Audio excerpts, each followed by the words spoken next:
కర్నూలులో పెన్షన్ పంపిణీ కార్యక్రమం సచివాలయం ఉద్యోగులు Telugu Desam party state organiser secretary 46వ వార్డు ఇన్ఛార్జ్ బి సంజీవలక్ష్మి ఆధ్వర్యంలో సోమవారం కేవీఆర్ కాలేజ్ ప్రాంత బాబు జగజీవన్ రామ్ నగర్లో ప్రారంభించారు.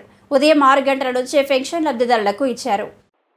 ఈ సందర్భంగా బి సంజీవలక్ష్మి, చిన్న పద్మమ్మ, చిన్నక్కలు మాట్లాడుతూ గత ప్రభుత్వంలో 1000 రూపాయలు పెంచేందుకు 5 సంవత్సరాలు పడితే చంద్రబాబు నాయుడు ముఖ్యమంత్రి అయిన నెల రోజులు గడవక ముందే 1000 రూపాయలు పెంచడం సంతోషంగా అవ్వాతాతలు హర్షం వ్యక్తం చేస్తున్నారని తెలిపారు.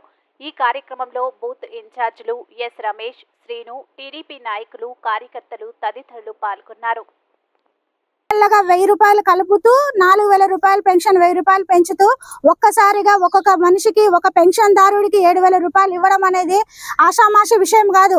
అలాంటి పనిని మా చంద్రబాబు నాయుడు గారు, భరత్ గారు సాధ్యం చేశారంటే తెలుగుదేశం పార్టీకి ఉన్న ఘనత ఇంకా చెప్పదలుచుకోలేదు. ఎందుకంటే తెలుగుదేశం పార్టీ ఏ మాట అయితే చెప్తుందో అది ఖచ్చితంగా నెరవేరుస్తుందని చెప్పేసి ఈ రోజు నిరూపణ అయింది, మళ్ళొకసారి నిరూపణ అయింది. అంతేకాకుండా ప్రజలకు ఎంప్లాయ్మెంట్ ఇవ్వడంలో కూడా ముందుంటామని చెప్పేసి నేను తెలియజేసుకుంటున్నాను. తెలుగుదేశం పార్టీలో మేమంటూ భాగస్వాములమైనందుకు మేము చాలా సంతోషకరంగా ఉంది. తెలుగుదేశము నెక్స్ట్ ప్రజలకి కర్నూలుని ఒక భరతన్న గారు ఒకటే చెప్పారు, స్మార్ట్ సిటీగా చేస్తాను, ఇక్కడ ఎంప్లాయ్మెంట్ ఇస్తాను, అవన్నీ ఖచ్చితంగా నెరవేరుస్తాము.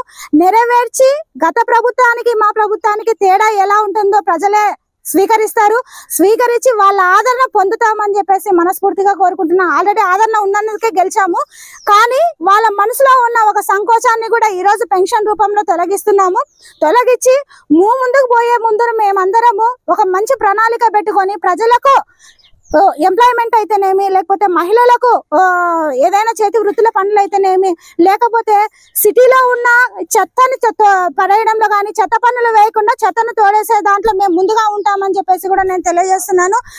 ఈమె మాకెంతో తోడుగా ఉంది. ఈమె మాకు ఎలక్షన్ల ముందుకే, అటువైన సారి ఎలక్షన్ల ముందుకే మాకెంతో సంతోషాన్ని ఇచ్చి ఆనందంగా మాటలు చెప్పి మాకు అన్ని చేస్తాను, అన్ని చూస్తానని చెప్పింది. ఈమె చెప్పిన మాటలతో చాలా సంతోషపడి భరతన్నకు ఓటేసినాము. ఈ భరతన్న కూడా చాలా రకంగా చెప్పినాడు, మాకే ఆనందంగా చెప్పినాడు. సంతోషంతో మేము భరతన్నకు కూడా ఓటేసినాము. మాకు ఈమె ఏ కష్టాలు వచ్చినా కూడా చేస్తా అని మాకు మాట ఇచ్చింది ఓట్ల కంటే ముందు. ఆ సంతోషంతో మేము ఓట్లు వేసినాక గెలిపించుకున్నాము. రోజు 1వ తారీఖు మాకి 7000 పింఛను వచ్చినందుకు మేడం మాకు సాయం చేసినందుకు మేడంకి కూడా ధన్యవాదాలు. మేము చాలా ఆనందంగా ఉంది, మాకు ఇంటికి వచ్చినందుకు చాలా సంతోషంగా ఉంది. సార్కి కూడా వందనాలు. చంద్రబాబు నాయుడు గెలిచినందుకు కూడా చాలా సంతోషంగా ఉంది. ఇటువంటి ఆనందం ఎప్పుడు కూడా ఇంకా పట్టలేమేమో అనిపిస్తుంది. నాకు చాలా ఆనందంగా ఉంది, సంతోషంగా ఉంది. చిన్న పద్మ గారు.